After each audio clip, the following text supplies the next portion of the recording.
to the show. My name is Simba and this is On Air with Simba. Today we took a drive to Riverside. We're having a conversation with Ranga. Ranga is telling us about the project Aquaponics, agriculture based on aquaponics, which for me sounds slightly complicated, but after a few minutes here it kind of makes sense, but I think I'm just too lazy to engage in it. Ranga just moved back from the States and he's moved particularly to try and set this up and hopefully get it to a bigger platform. Ranga, welcome to the show. Oh, thank you. Yeah. So Ranga, how's the Lani boy from CBC doing this? It's just love for agriculture. Then, so it's, I guess, two parts in it. Love farming, agriculture, and also to help my community in any way I can. Like just teach them basic farming methods that are sustainable. You spent like what, 11, 12 years in the States? Yeah, about 11 years. Yeah. And you came back for this? Yes. Yeah, yes. So when you first came, did you want to do this or did you look at other options that you might want to invest in locally? So when I first came, I was looking at business opportunities. And then the first thing was money. And then after that, after my research, I was like, everyone is doing money. Whoever has come across a lot of money, or the first thing they think of is buying compressors, then venturing into some sort of money. Then when I was like just talking to one of my friends one day, I was like, but you know what, people are always eating every day. So there's a gap in like, the farming sector or the food industry.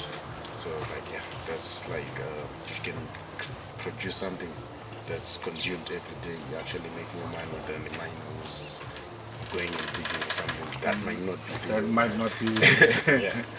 So at 29, you should be, what, you were in a suit for 11 years? Yeah. Yeah. In the States. Yeah. So how does it feel to make that transition from the business world, the finance world, to this? It's a big transition, but it feels great. And like I'm doing what I really love, because sometimes just being in a suit, sitting at a desk, sometimes it gets overwhelming. Yeah. So actually, it's been a big transition, but I like it. Yeah. You've invested quite a bit in this. You are happy with what you think the returns are going to be? Yes, I am. I mean, he spent 15 grand on this already. Yeah, so I mean, eventually I know it will pay off. Eventually, yeah. So I'm satisfied with that, but I know it might take some time, because it takes time for plants to grow and for you to actually have it. But then with this system, it takes half the time, like on regular land. So I'm patient. Yeah. Are you going to put up a second one maybe after you're done with this one? How much more of this are you looking into investing? As many as possible. So I'm thinking of my next one should be, because this one is about 400 square meters. Then I'm looking at building something that's like maybe 1,000 square meters or even bigger. So I'm looking at expansion soon. But as soon as this one is harvested, Aquaponics.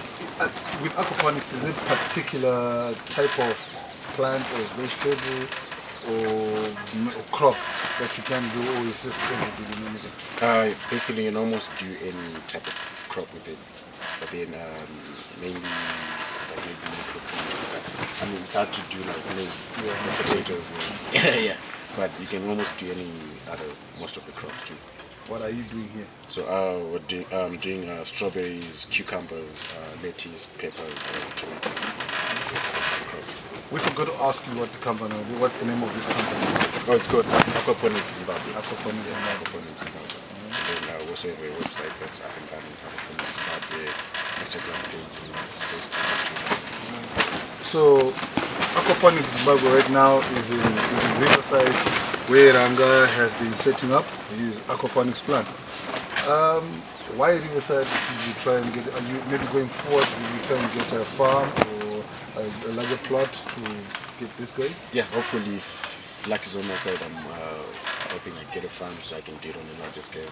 But for now, this is the space, the family plot that I have access to. So I was like, let me just utilize the land that I have now, and then expand as I go. Not wait for... Yeah, not wait for a farm. Besides, you'd have gone back to the States. You might not come back. There are the chances of you moving back to the States permanently? I don't think so. My goal is I want to moved back here and focus on mainly just farming, this aquaponics farming, teaching other people how to engage in it, and then just helping people build their systems, like design their systems, whoever wants to venture to aquaponics. Because I know most people are doing hydroponics, which is not too complicated, but yeah. What's the major difference between the two?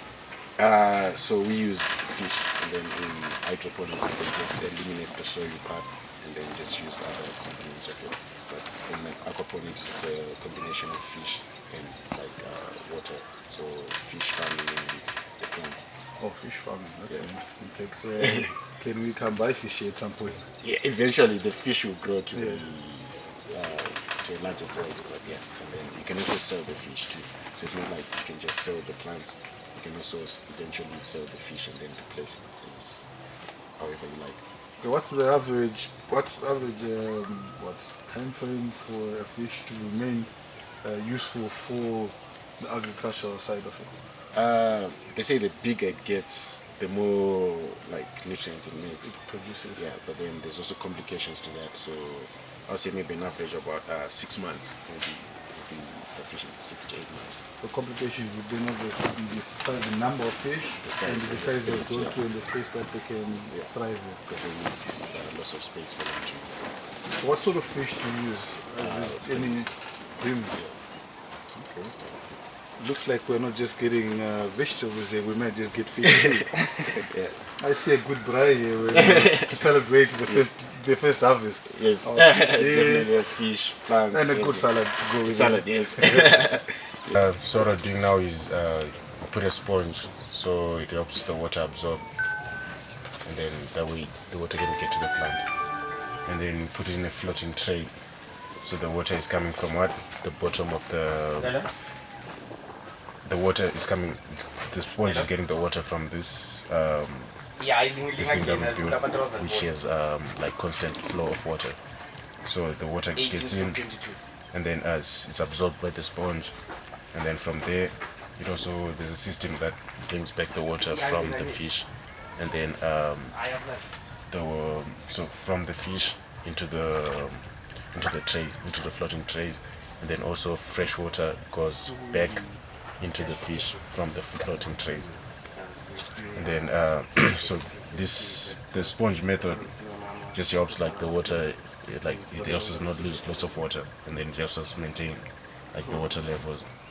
And then the floating trays, of course, there's no soil, so it's just a good method of just making sure the trays sit on the water and all the nutrients that we need, they're supplied from the fish, and then from the plant to the fish, and then from the fish to the plant. But and he's also like hands-on. He knows hands-on. He's been doing, he's been experimenting with aqua for a little longer than me. Yeah. And you know, also explain how the process works. I don't know what you've said. No, just telling them that we use the sponges for. Okay, Yeah. so basically why we're using sponges, we're trying to run away from using soil. So soil is basically medium. That serves the same purpose as soil. It's a medium also, just to hold the plants and to absorb the water, obviously. So basically, yeah, that's how the system works. It's floating on top of water.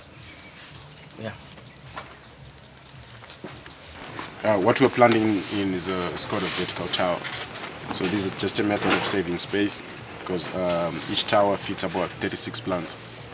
And so you put the same method, we use these net caps and sponges to absorb the water.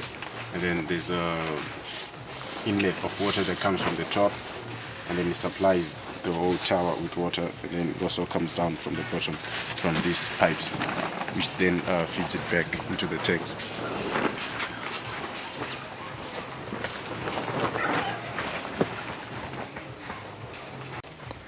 So guys, why do you have plants in gravel? So this is just another method of farming. So, but we use mainly this one for like plants, like tomatoes, cucumbers, and plants that actually grow out and then carry weight in them. So the gravel is to help balance. So you feed the water still into the gravel? Yeah. This is the pipe that feeds the water. to the buckets. Kind of like drip. Yep, it's kind of like drip. So then this is the outlet water coming up, then it goes back to our pipe, then it goes to our reservoir. Where you're recycling Yes, the where we are recycling the water. So how many plants can go into one bucket? Just one plant? We can do 2 plants per bucket. Are you going to expand on this particular one, or this is just this plant? Plan to put more buckets on the other side. So it's like 90 buckets. That makes it 180 plants? Yeah, 180 plants. How much is the yield for an average tomato plant?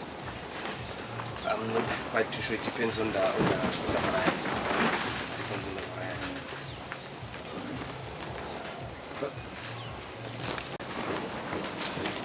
So basically, as young people, we're looking for new ways, smarter ways of doing things. We're running away from conventional ways of doing things. So when we talk about fish, people think about dams and all that, but we've come up with a smarter way of doing it in small spaces. We can actually create our own pond. So this is a 500 micron plastic for our enclosure for fish. So basically that's our inlet to oxygenate the water, and that's our filtration tank. Then it goes back to our water reservoir. So the blue bucket, that's our filtration tank. Then it goes back to our reservoir. So basically we are recycling water, using the same water over and over again. Then it goes to our crops. The by-waste from fish goes to our crops. The crops clean the water for the fish. So it's a balanced ecosystem. So we try to refrain from using any like chemicals, pesticides or whatever like that. So when the water, as long as the water is constantly moving, like, that can like eliminate other, you can say, things that will affect the growth of the plants. And then like you said, it's a balanced ecosystem. So as long as everything keeps moving, it's not stagnant. Like the plants will clean out all the nutrients or whatever the micro whatever it gets from the fish, and then the same water comes back into the fish with all the elements that the fish also need, or that also help the fish to grow. So how long is it taking you guys to set up what's here now? It's taking us a month. Yeah. So how long is it going to be to full production? We should be done maybe later today or latest Monday. And the fish? And the fish, we should be getting fish today, isn't it? Yeah, today. So then we're picking up more plants because we have to first send them to the nursery. Yeah. Because we don't have our own nursery yet. But the idea eventually is to actually do our own nursery. Yeah. So we're floating our crops on the system. So that's the same pond? Yeah, it's the same pond. Yeah. And you were saying how much yield can you get out of here compared to, in comparison to land? In comparison to land, with aquaponics it's 3 to 1. If you can get 3 plants on maybe a square meter, with the system you can get 9. It's 3 to 1. I don't know if I did it correctly. Makes a bit of sense. Yeah. So the idea is to maximize on small spaces and grow volumes. That's the idea. And twice the quality, and twice the quality to faster the rate. Without pesticides. Without destroying the ecosystem. Yes. So we're running away from things like soil erosion. We've cut that off. Basically, this is eco-friendly. I would love to say it's the future of farming. It is the future of farming. Cut there.